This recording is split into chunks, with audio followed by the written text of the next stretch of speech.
Jagex released the Combat Modernization update, which has also been described as EOC 2.0, and there's good reason. It has completely revolutionized the 3 original combat styles, and I've been playing it the last few days on the live game using my near best in slot melee setup, and while I would say that the style is a little bit simpler to learn, it is still very complex and possibly a little bit overpowered. I took it at a few bosses while learning and got some good PBs, so let's take a look at melee.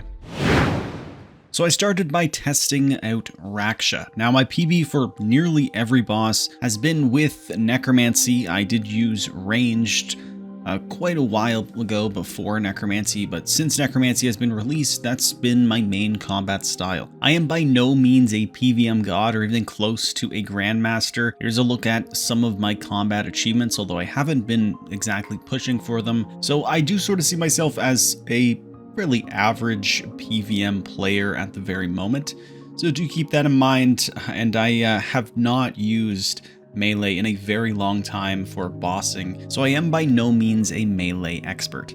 So some of the rotations probably aren't optimal, although the damage was really good, especially while I was just learning out the combat style. Now, what I like to do with my ability bars is I like to have a few of the basic abilities going off with Revolution. Now I did change this up. I think I am going to be going with Rend, which is the old smash icon, and then there's Adaptive Strike, which gives the most adrenaline out of any basic for melee, 12%. And then Greater Fury. And with the idea with Greater Fury is just it won't go off as often, so I will have the option to manually press it because obviously you want to use it right before a powerful ability, and by having it in the 3 basic abilities in that Revolution part of the action bar, I'm still using it because I found, at least in this kill, you can see Greater Fury is hardly used and definitely should have been pressed much more often. So that's going to be my plan, is using those 3 abilities as the basics. Now, with Chaos Roar, it's very similar to Greater Fury, where the next hit is a guaranteed crit. That's a 1-minute cooldown, so I like pressing that one manually right before an Overpower or a Zuck Sword spec. But I did find that melee was very fun. The whole rotation revolves around Meteor Strike, giving you a ton of adrenaline. It does only cost 60% adrenaline and is an ultimate ability, which means that you do get a discount with the Archaeology Relic and the Ring of Vigor, making it cost only 40%, plus an extra bonus with the Vestments of Havoc. So it works really well just giving you adrenaline, because the ability itself does do some pretty good melee damage, and it's AoE as well, but then all basic melee abilities generate 1.5 times adrenaline, and you generate 4.5% adrenaline every tick while you have a melee weapon equipped. It lasts for 30 seconds, which is basically the length of your Berserk rotation, so both go together. Berserk increases your damage by 1.75 times, and then you just deal a ton of damage. They also changed the cooldown with Overpower within your Berserk to every 9 seconds, so you could get 4 Overpowers off within 1 Berserk rotation. And then there's also things like a Greater Flurry, which basically extends the Berserk and makes it so the time doesn't tick down anymore while you're actively channeling Greater Flurry. So the synergies work really well, and the burst damage you can do within that 30 seconds of having Meteor Strike and Berserk active is insane. You can deal easily 400, 500, 600k damage within that 30 seconds, if not more. And that's just me as someone who's learning melee as well. So it's extremely powerful and extremely fun. I do notice that the 30 seconds or so that you're waiting for Berserk and Meteor Strike to get off cooldown, that's where melee starts to feel a little bit weak, and you're sort of just waiting for Meteor Strike to get off cooldown so you can use it again, gain a ton of adrenaline. I have looked at some rotations where you use something like Natural Instinct at the end of your Meteor Strike buff. That seems to work fairly well. You get a little bit more adrenaline for another 24 seconds or so. And then you can use, some abilities like Assault, dump some adrenaline into that. But I would say I am still trying to figure out what abilities to use while waiting for Meteor Strike and Berserk to come off cooldown. There is also a new passive buff with melee called Bloodlust stacks. You accumulate these as you use any melee basic ability, and also you gain another 4 when you use Berserk. And the idea with them is it empowers some of Melee's threshold abilities, or I guess they're called enhanced abilities now. So when you use Assault, it consumes 4 stacks and increases the damage dealt with that ability. Hurricane also gives you a whole extra hit. And then there's Flurry or Greater Flurry, which heavily increases the damage on that, depending on how much health your target has. So it is a cool concept. I think they were trying to make a system similar to Necromancy's Soul stacks and Necrosis stacks. However, I've found the Bloodlust stacks, I don't even keep track of them at all. There's no visual bar above your head or anything either, and I find I just randomly consume them whenever. That might be something that would be worth looking at more, especially off your Berserk rotation. You can start just accumulating some stacks. Every time you get 4, you pop an Assault for extra damage. So it is nice. It's a little bit of extra damage and something I definitely haven't been optimizing just yet. But it does seem a little bit hard to track, at least right now.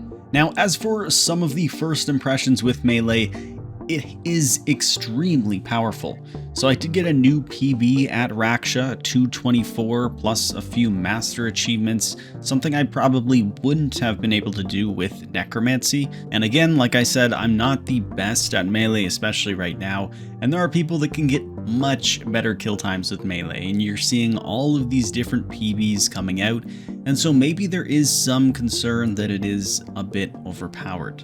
For me personally, since I was more used to Necromancy and having the Ghost just heal me over time, Necromancy has a lot more utility, a lot of passive damage with the Conjures, and you weren't focusing on what abilities to use as much. You could deal with the boss mechanics a little more.